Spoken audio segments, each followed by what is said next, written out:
Bom, pessoal, boa tarde. Meu nome é Beraldo, eu trabalho no Núcleo de Computação Científica da Unesp. Eu fiquei sabendo que o cronograma está atrasado, então eu vou ser responsável por botar ele no eixo, já que eu tinha preparado um pouco menor o tempo. Nós estamos trabalhando com o OpenFlow lá, recebemos equipamentos da Brocade, da Datacom, e temos um tempo trabalhando com equipamentos equipamentos OpenFlow. E nós temos uma parceria com a Intel. A Intel Brasil, ela está financiando os nossos estudos, e na forma de contratação de 2 bolsistas, pesquisadores. Então nós temos o Thiago Paiva e o Rafael Cobb, que nos ajudaram a fazer esses experimentos. Então, quando nós começamos a trabalhar com OpenFlow, a primeira pergunta que eu acho que vem na cabeça de todo mundo é qual controlador deve ser utilizado, qual que é melhor, qual que tem mais features, qual que tem menos features, qual que escala, qual que não escala. Então, nós resolvemos começar por uma análise comparativa desses controladores. Essa primeira análise, ela é uma análise de performance, de desempenho. Nós não estamos analisando as features e as características de cada controlador. Então, é uma análise, são resultados meramente preliminares. Nós terminamos isso essa semana, de ontem, praticamente. Então, a gente ainda tem que analisar alguma coisa ainda, está faltando muitos dados ainda. Bom, quando nós começamos a fazer isso, lógico que fomos procurar e fomos atrás de outras análises já feitas. A principal delas foi feita pelo Casado, que é um dos caras que criou o STN, o OpenFlow. E no paper dele, de 2012, ele faz comparação apenas de alguns controladores. Inclusive, nesse paper, ele apresenta uma ferramenta, ele desenvolveu uma ferramenta para fazer essa comparação, que é o CBench, Controller Benchmarker. Então, nós achamos que as análises que tinham, elas ou estavam incompletas, ou estavam poucas, ou não tinha todos os controladores. Então, sempre eram com 3, 4, 2 controladores, e sempre aqueles principais controladores Knox, POX e Floodlight. Knox, POX e Floodlight. E do último ano para cá, o próprio Casado, em uma das entrevistas no curso da Coursera, ele falou que façam seus controladores, nada está definido ainda. Então, muitos controladores apareceram de lá para cá. Então, tem o Mu, que é um controlador feito em C, que é focado em performance. Então, eu não cheguei a olhar as features dele, o que ele suporta ou não. Eu não sei se vocês já ouviram falar nele, mas ele foi concebido desde o começo do seu desenvolvimento para performance. Nós temos o Maestro também, que é feito em Java, mas também focado em performance. E o Beacon, tá? O Knox, ele é a primeira implementação. A primeira implementação do Knox foi uma implementação de referência que o Casado e o pessoal de Stanford fez. Mas depois eles fizeram um Knox NT, que é um Knox com suporte a multithread. Isso fez um merge no que eles chamam de Knox New. Então, o antigo ficou chamando de Knox Classic e o novo ficou chamando de Knox New. Então, tem uma confusão. E até hoje, você entra no próprio site do Knox para baixar, você não sabe se você está baixando o antigo ou o clássico. Então, é um pouco confuso isso. O POX, ele é feito em Python. Antigamente, o Knox Classic, tinha suporte você compilava ele com suporte a Python e com suporte a C. Eles resolveram separar isso, então virou o POX. A ferramenta que nós utilizamos foi essa ferramenta, como eu falei, o CBench, o Controller Benchmark. Essa ferramenta foi feita pelo Casado e algumas outras pessoas, pesquisadores. Põe as referências no final. E ela pode ser baixada aí. Na verdade, ela faz parte de uma ferramenta chamada OffLops, que é uma ferramenta para testar switches. Eu acho que vocês já devem ter visto. Você consegue mandar pacotes para o switch. Mas dentro dela tem uma subferramenta, um diretório chamado CBench.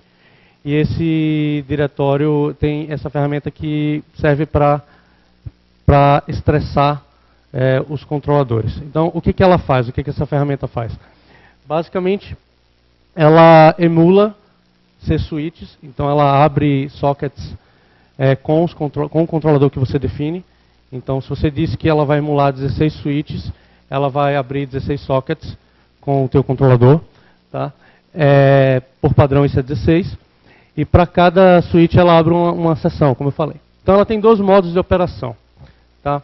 O modo de latência e o modo de throughput. Se você está no modo de latência, você tem, para cada sessão aberta, ela envia um pacote, espera a resposta e repete esse procedimento. E aí ele faz a contagem de quantas vezes esse procedimento aconteceu em segundo. Na verdade, ele não mede a latência, ele só mede o quanto que o impacto da latência influencia no throughput. Tá? Ele seria de forma bloqueante. E no modo throughput, você passa a opção "-t", ele, para cada sessão, ele lota o meio físico. Outra coisa que nós percebemos nas ferramentas que existiam, nos benchmarks que existiam até o momento, é que elas utilizavam links 1 gigabit por segundo, tá? E apenas o Casado fez um trunk com 2 gigabits por segundo. Então, até então, não sabia se a rede era um problema, um gargalo para não estressar suficientemente os controladores. Todo mundo fala, basicamente, nós estamos falando de pacotes de controle, isso é muito pouco, não vai sobrecarregar a rede, é só o primeiro pacote que sobe, mas a gente está falando aqui de redes pesadas. Tá? Por padrão, esse controlador, atrás de cada switch, ele simula 100 mil hosts. Então, se eu tenho 16, é 16 vezes 100 mil, com MACs randomicamente. Então, é como se eu tivesse 100 mil hosts mandando pacotes diferentes então, esses pacotes vão chegar no controlador, vão subir até o controlador. Então, uma das coisas que nós fizemos no teste foi que a gente utilizou interfaces de rede 10 gigabit e nós deixamos preparado uma outra interface 10 gigabit para fazer trunk, caso necessário. Então, caso topasse 10 gigabit, a gente iria usar uma outra interface. O que mais? Nós rodamos a ferramenta Cebent por padrão com 16 switches, cada switch com 100 mil hosts, esses são os valores padrão da ferramenta. Nós alteramos alguns valores para poder facilitar a nossa coleta dos dados. Então, cada teste nós fizemos com 16 loops, ou seja, ele executa 16 vezes o mesmo teste, cada teste com 5.000 milissegundos de execução. Então, dá 5 segundos vezes 16. A gente fez isso mais ou menos para poder passar de 1 minuto, para poder conseguir pegar o load average da máquina, carga de CPU. Isso é uma outra coisa que não tinha nas ferramentas, nos benchmarks atuais. Ele só media um throughput e latência, mas não dizia se a máquina estava topada, se estava usando rede, qual era o footprint de memória. Então, nós tentamos também coletar esse tipo de informação. Nos nossos experimentos, nós rodamos tivemos duas máquinas com essas interfaces 10 gigabit, uma máquina ficou com os controladores, a outra máquina com o Cebent abrindo conexão e emulando isso aí tudo. Tá? Muitos dos controladores, eles não suportavam multithreads. A maioria deles a gente queria saber quanto que ele escalava, dependendo da quantidade de threads que você dá para o controlador. Então, muitos controladores você não tinha como setar esse parâmetro. Olhamos no código-fonte alguns controladores, mas não deu tempo de olhar todos. E para evitar ser injusto com alguns controladores, esse controlador ele poderia ser single thread, então ele perderia no resultado, ou ele poderia ser guloso e usar todas as threads que a gente desse para ele, todas as CPUs que a gente desse para ele. Então, para evitar que esse também ganhasse dos outros controladores, a gente setou uma CPU Affinity com o task set. Então, quando a gente rodou cada teste, a gente rodou com o número de threads variando de 1 2, 4, 8, 16, 32, até 32 threads, que era o número de processadores que a gente tinha nas máquinas. E nesse momento, além de nós passarmos o parâmetro para o controlador, nós também setamos um task set de 8, por exemplo. Então, mesmo que o controlador não suporte multithread, ele não vai utilizar mais do que 8 CPUs. É só para poder ser justo com as outras comparações. Bom, o primeiro controlador foi o Knox, que a gente analisou. E o Nox, ele teve, a gente percebeu que, aqui no eixo X, tá pessoal, aqui não está mostrando aqui direito, mas é o número de switches que nós emulamos. Na ferramenta Cbench, a gente passa 16 switches, mas a gente variou isso.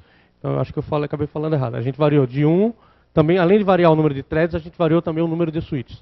A gente queria saber até quanto ele aguentava. Então a gente percebeu que depois de 16 switches, 8 switches, ele começou a ter uma performance baixa. Lembrando que a gente não tunou e não configurou nenhum controlador de modo a ganhar dos outros. Tá? A gente pegou o controlador do jeito que estava, a gente não trabalhou nisso ainda, acho que é uma coisa que a gente vai fazer no futuro. Mas alguns controladores simplesmente ficaram loucos quando a gente começou a jogar mais de 64 switches para eles. Então, seguindo a recomendação do desenvolvedor do controlador, alguns deles, o próprio Beacon e o Nox, se eu não me engano, eles tinham uma página de como proceder no caso de trabalhar com o Cbench, porque como são muitas Macs e muitos switches, ele começa a banir os switches e começa a dropar as conexões. Então a gente só fez as mudanças necessárias para poder o Cbench funcionar. É um outro trabalho a gente trabalhar melhor a parte de configuração de tunagem.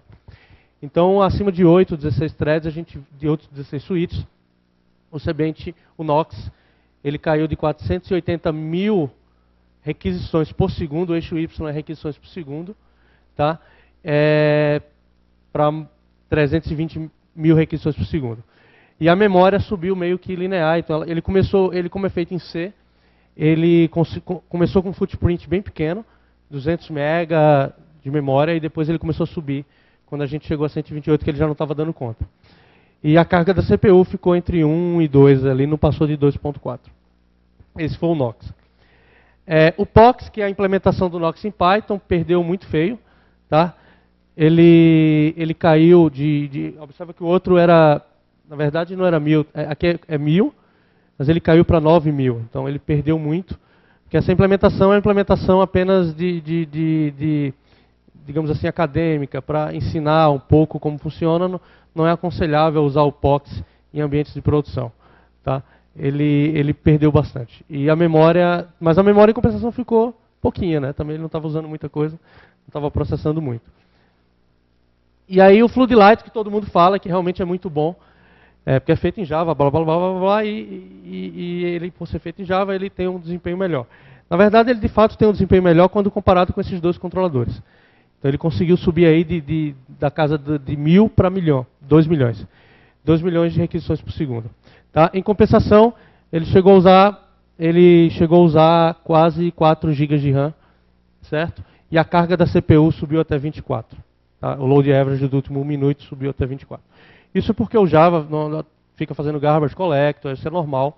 Eu acho que daria para tunar isso se você configurar os parâmetros correto na JVM. Certo?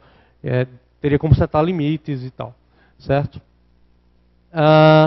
O Ryu é uma implementação feita em Ruby, e ela também foi bem ruinzinha, ficou em 7.2, logo com 4 switches, mas depois quando a gente aumentou a quantidade de switches ela começou a cair. Memória também ficou pouco, mas o que a gente estava curioso era esse cara, que era o Mu.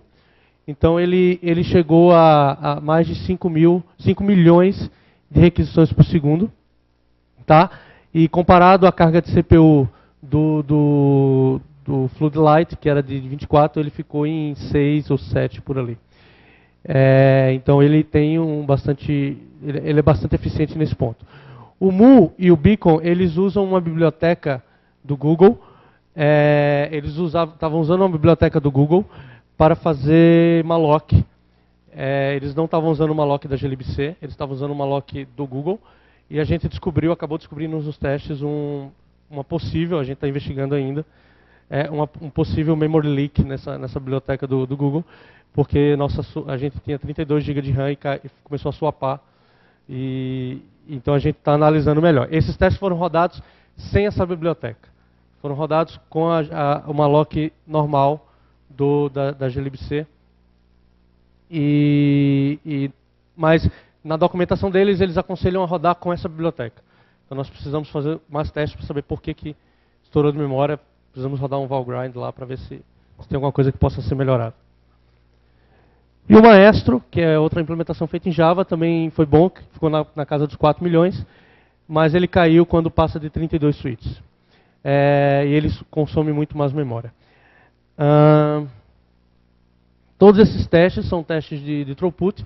A gente já tem os dados de latência, só que não deu tempo de colocar os slides aqui na apresentação de latência. Então, que é na verdade rodando o Cbent com outro modo, com esse primeiro modo, a gente só rodou com o segundo.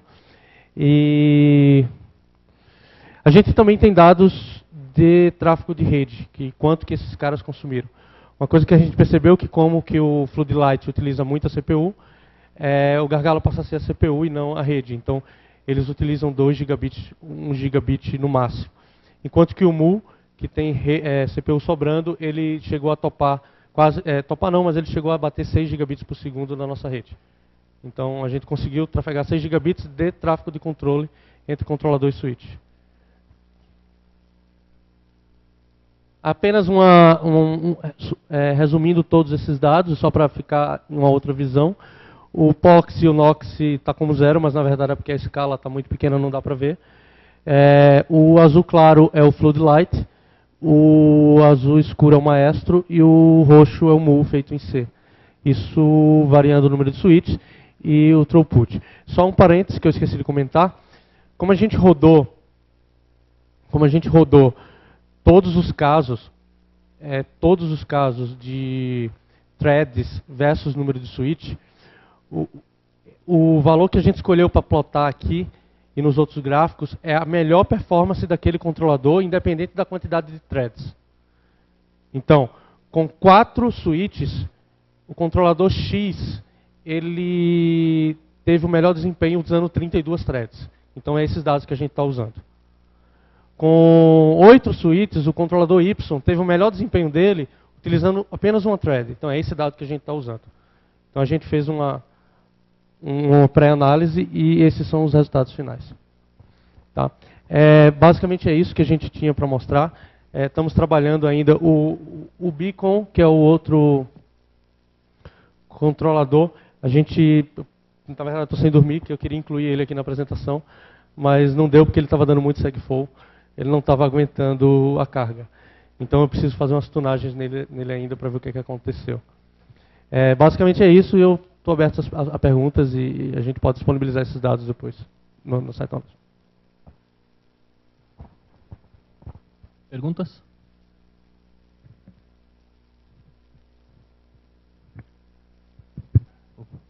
Bom, desses controladores, o Mu e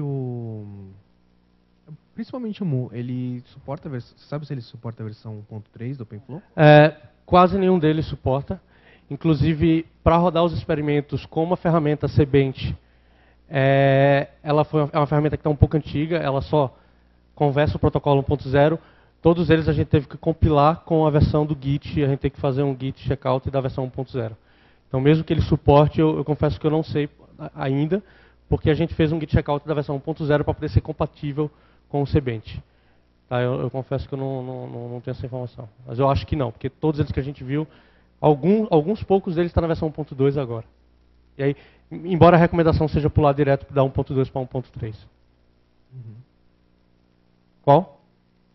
O Ryu suporta porque o Ryu ele é quase um framework, ele dá a abstração todinha para o programador, coitado. Ele tem que saber tudo o que ele está fazendo. Então ele tem acesso às estruturas de dados todas. Ele não abstrai para o programador. Então o programador tem que conhecer a especificação do OpenFlow para poder fazer captura dos pacotes e fazer análise dos dados. Por isso que ele diz lá que suporta. Assim, qualquer um suporta. Sim, está com 1.3. E o Floodlight também, eu acho.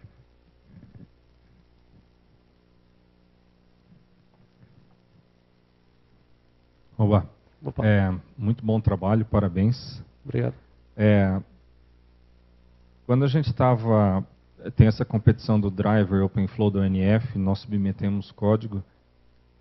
E aí, para a gente fazer uma comparação, nós desenvolvemos um controladorzinho lá, com o nosso driver, né?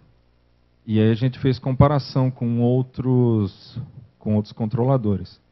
principalmente o Beacon, que era o que tinha o desempenho melhor dos que a gente já tinha testado. Que é o que está dando problema aqui no nosso teste, que está no tudo. E a gente usou o Cbent também, o Learning Suite e tal. E aí com o Beacon, a gente conseguiu num quad-core mais ou menos 7 milhões e meio de instruções por segundo, de flow mods, né, por segundo, num quad-core com 32 switches. E nós testamos com 64 switches, não deu problema. Qual que era a rede? Na verdade, não. Na verdade, nós testamos com Mininet. Tá? Tá. E aí com o nosso a gente conseguiu também um resultado muito próximo. Mas acho que seria legal a gente conversar até para comparar resultados para ver se... Você está batendo. Não, você está batendo e ver, de repente, vocês têm uma sacada, a gente não tem, a gente tem uma sacada, vocês não têm, a gente troca experiência e consegue resultados melhores. Sim, claro. Eu acho que a primeira coisa que vai acontecer quando sair esse resultado não sei se já saiu o resultado do concurso. Sai dia 15 de novembro. É porque eu acho que um grande problema é que ele tem que suportar múltiplas linguagens, então você tem que fazer bind, então acho que isso vai ter um pouco de problema de performance na hora de implementar isso. Eu acho que a primeira coisa que a ONF vai fazer vai ser comparar novamente esse driver. Então acho que tudo vai mudar depois que sair esse concurso. Talvez saia um cara aí que seja uma mágica, que faça uma mágica que a gente não esteja percebendo. Não, pode ser. Inclusive nas próprias bibliotecas de Beacon, essas coisas, realmente o pessoal tem certas otimizações ali que outros não têm, né? Bom, são 9 competidores, vamos ver o que vai sair disso daí. Mas independentemente disso, acho que vale a pena a gente conversar aí para ver o que um pode aprender e ao mesmo tempo contribuir com o outro. Tá, estamos à disposição. Tá bom. Então é isso. Mais alguma pergunta, pessoal?